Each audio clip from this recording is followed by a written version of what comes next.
Well, I thought I was going to film today. It looks like I'm not. I'll be cleaning this up all day. See, our fence got damaged right here. Ginormous limbs came down.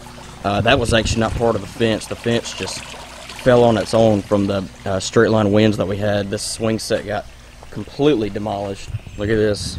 More stuff down here. These limbs, just crazy. You can see one tree back on my neighbor's property over there got snapped. This chair swing, look at this, blew it completely in the water. And this thing is like super, super heavy. This is another branch down right here. And look at this. This is that swing set. This is part of it. And we're about 50 yards from it. So you see it way up there. And I'm way down here. There's a board from it. Here's another board from it. So it just blew it way out here. This was pretty wild right here. So I have two kayaks actually. That orange one you see way out there was sitting right next to this jumbo. And you know, kayaks are not too heavy. But for it to pick it up and move it over that far, and actually there's more debris in the pond even. There's a bucket right out there.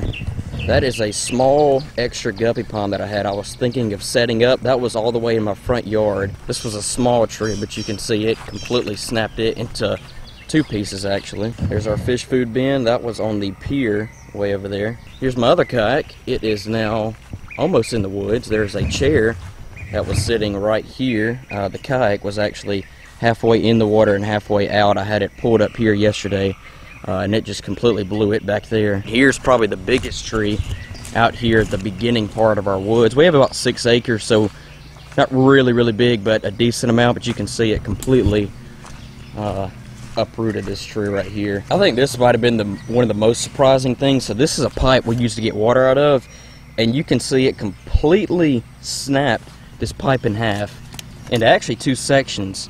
Our house definitely got lucky. Look at that, just barely missed it. Actually, I'm surprised that these beams on the deck did not collapse. But you know, just think if the whole tree, or even if just these big branches would have shifted that way, it would have hit directly on our living room right there. So definitely got lucky. You know, this is a lot of stuff, and it's going to take a while to clean up, but it definitely could have been a lot worse. So it is a good thing that it's mainly just trees. Yeah, so that was roughly a week or so ago now, and we've gotten most of the trees and damage cleaned up now. There's still some out there. I actually didn't even show all the damage on camera. I just showed most of it, some of the most intense stuff that happened. It wasn't a tornado or anything like that, just some straight line wind damage, but it was pretty bad. But as you guys can tell by the title and the thumbnail, today we're going to be giving this tank right here a whole new look. So I have always wanted to make an all mangrove root tank, where that's the only type of structure in there besides the substrate.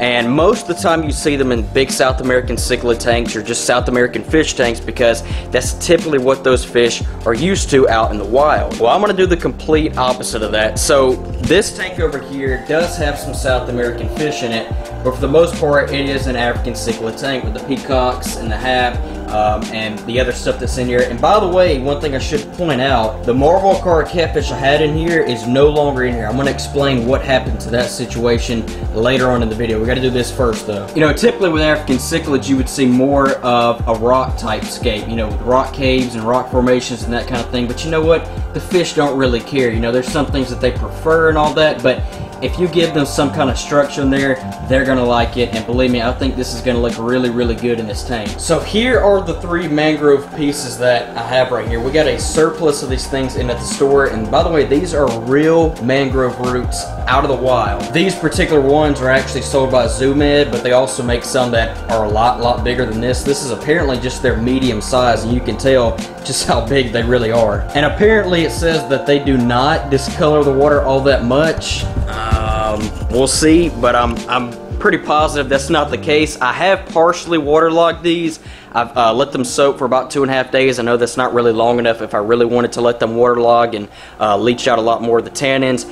I'm not too concerned on the tannins, partially because it says that they don't release that many, but also because you can easily correct that by just doing some simple water changes. And I'm also going to change out the carbon in the filters today, which, by the way, if you don't know, the purpose of carbon is to keep your water clear, is to remove impurities from the water, and that would be tannin. So that new carbon in the filter is definitely going to help out with removing any tannins from the water. And one other thing I will have to watch out for this with is the pH. A lot of times when you add driftwood to a tank, especially when it's new, it does tend to drop the pH, and that's something that African cichlids and really cichlids in general do not like. So I usually do buffer this tank about once a month, and that is what I'm going to do today, and that typically keeps the pH 7.6 or above. So what I'm going to do is go through my normal water change process that I do in this tank roughly every 2 to 3 weeks, which is just taking out 10 gallons of water, wiping down all 4 sides of the tank, and usually I would clean half the filters, like that filter,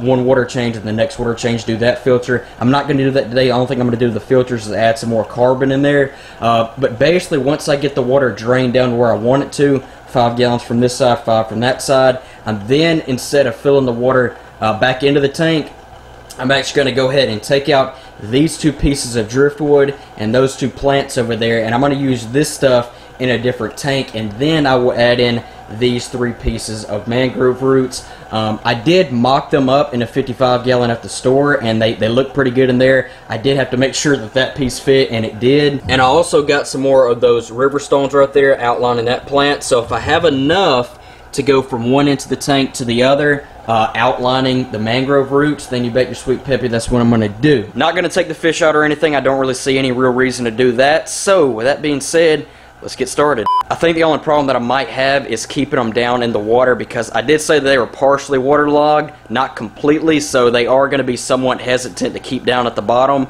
And you can't really pile rocks onto these things like you could with other pieces of driftwood, so we'll just have to see.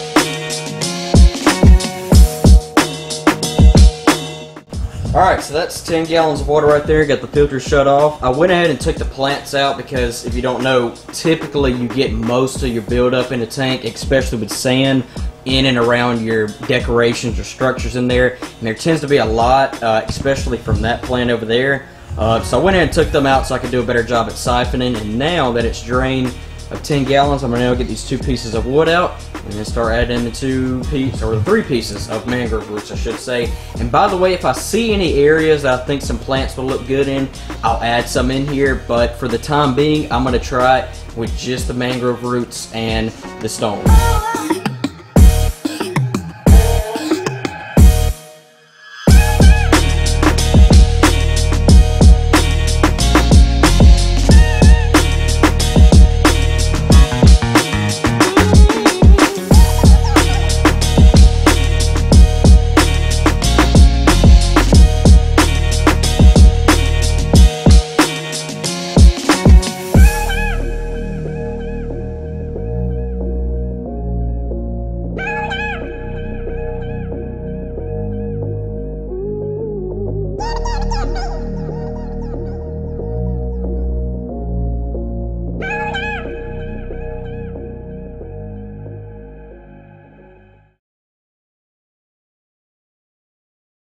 So it's now the next day. The tank is actually fully cleared up. It actually cleared up last night, but I went ahead and waited till today to show it to you guys. Now, keep in mind, I am going to change these pieces up once they do become fully waterlogged. Now, I'm probably going to keep that piece how it is right now, but like the center piece right here, I want to bring it out a little bit more, and then this piece right here, I'm probably going to adjust it a little bit and bring it down.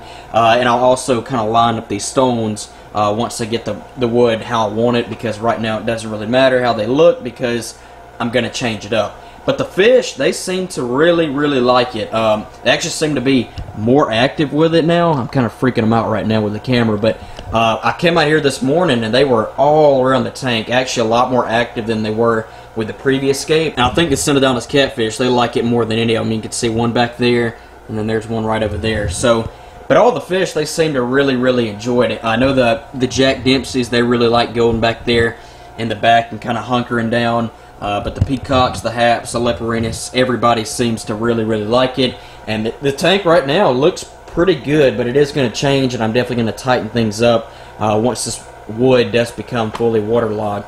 We'll see how many tannins it releases into the water. Hopefully not all that much with the carbon in the filters. Hopefully that keeps it from getting too brown in the water, and also keep an eye on the pH as well. But like I said, I did actually buffer the tank yesterday, so that's definitely going to help keep it from getting just too low for the fish. So to update you guys on the whole marble car situation, so the last time you guys saw that tank, I had one in there. I had gotten one at a fairly small size. I got a little size on him in a 10-gallon, and then I moved him over there into the 55-gallon and hopefully get him growing a little bit faster so I can then move him outside into my exotic pond.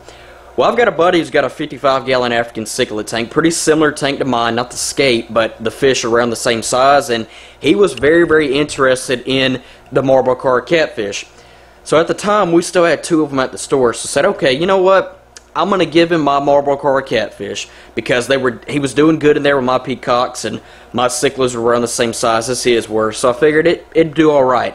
So I give him mine, and I went ahead and got another marble car catfish from our store that was a little bit smaller, so I said, okay, I'll just throw him in the 10-gallon for a few weeks to get a little size on him, and then move him into the 55-gallon like I did with the other one, and then go from there. Well, the catfish was doing good in the tank with his cichlids, and then he calls me about 3 or 4 days later after I'd given him the catfish, and he says, hey, you got to get this catfish back. And I said, well, why? He said, well, because my cichlids are attacking him. And I'm thinking, okay, his fins are probably a little messed up. Maybe some parts of his body, maybe, you know, his barbels are kind of messed up a little bit, his whiskers. So he brings me the catfish back over to my house, and this catfish was literally on the verge of death. I mean, he was breathing really, really heavily.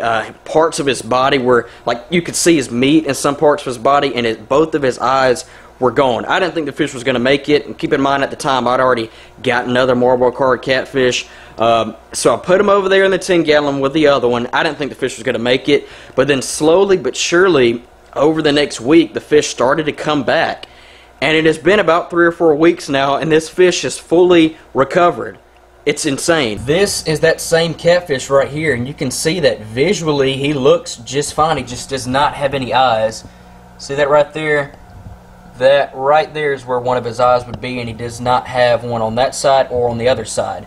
Now, it's not good that it happened, but if it was going to happen to a fish, it's probably good that it happened to a catfish, because if you don't know, most catfish don't really rely on their eyesight all that much. They just don't have very good visibility. They rely a lot more on their sense of smell and vibrations through their tentacles or the whiskers or barbels and their lateral line. And he's actually a tad bit bigger than the other one, which is the newer one I've got, which is right there in the cave. And it's funny, when I feed the tank, actually, he's usually on the food before that one. So, moral of the story is you can't predict fish, especially aggressive fish. You can think you know what they're going to do, but until you actually give them the opportunity, you really don't know what they're going to do. And if I had any idea, if I thought that his fish would have attacked the catfish, I never would have allowed him to get mine in the first place. So it happened. Nothing I can do about it now. The fish is fine, though. He acts fine, and I think he's going to be fine long term. So I'm probably just going to roll with 2 marble car catfish. Now, I feed these guys a variety of food, but here's some shrimp pellets right here, and watch how fast he gets on them. And this lets you know that this fish still has a good sense of everything. So you can look at him. He is right on it. The other one will probably come out here in just a second. But I mean, yeah, most catfish don't really rely on their eyesight all that much anyway. It's more of sense of vibration, sense of movement, and their sense of smell. But they're both looking really, really good. And actually, you can see that one is considerably bigger than this one right here. So pretty soon I do want to get them both moved out of here into a bigger tank so they can then start to grow a lot faster. And then once I get them up to around between 8 and 10 inches, I think at that point in time they'd probably be good and big enough to go outside into the exotic pond with the bigger aggressive fish out there. And those fish aren't really fish that will attack other fish. I'm more concerned with those fish of eating smaller fish, so the big thing with them is just getting them to a big enough size so they can go out there with them. But they're both looking really, really good. See how fat he is? He is fully healed back up, which is really, really good. I did not think that fish was going to make it when he brought him back to me. I do appreciate you guys for watching as always, and if you guys did enjoy the video, please be sure to give it a like down below. Also subscribe if you guys have not already. And like I said, with those mangrove roots, if you guys want to get some yourself, I know other companies have them, but those in particular were from ZooMed, and like I said, they actually have some pieces that are a lot bigger than that. So if you have a really, really big tank or a big pond, they'd probably be perfect in a situation like that. Thanks for watching as always though, and with that being said, I will catch all of you guys in the next video. Peace.